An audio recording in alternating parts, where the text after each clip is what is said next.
io ho il cuore in pace, nel senso che noi abbiamo posto, diciamo, con serietà questa questione.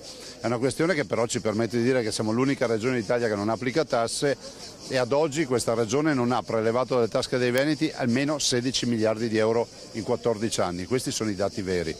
La manovra che propone la Regione di IRAP è una manovra da 40 milioni di euro, è sempre una manovra, ma vorrei anche ricordare a tutti che non è una manovra sul singolo cittadino, si va su delle imprese. Ho visto i dati, un bar pagherebbe 14 euro in più, certo sono 14 euro in più, ma voglio anche dire che queste non sono risorse sprecate che torneranno come servizi che la Regione erogherà, fermo restando che 16 miliardi non sono mai stati prelevati. Non ho mai visto, diciamo, una categoria che faccia lobby per la categoria opposta. Però è pur vero che è pur vero che quello che non abbiamo prelevato è sotto gli occhi di tutti, 16 miliardi in 14 anni, quasi 15 anni, sono già una bella cifra.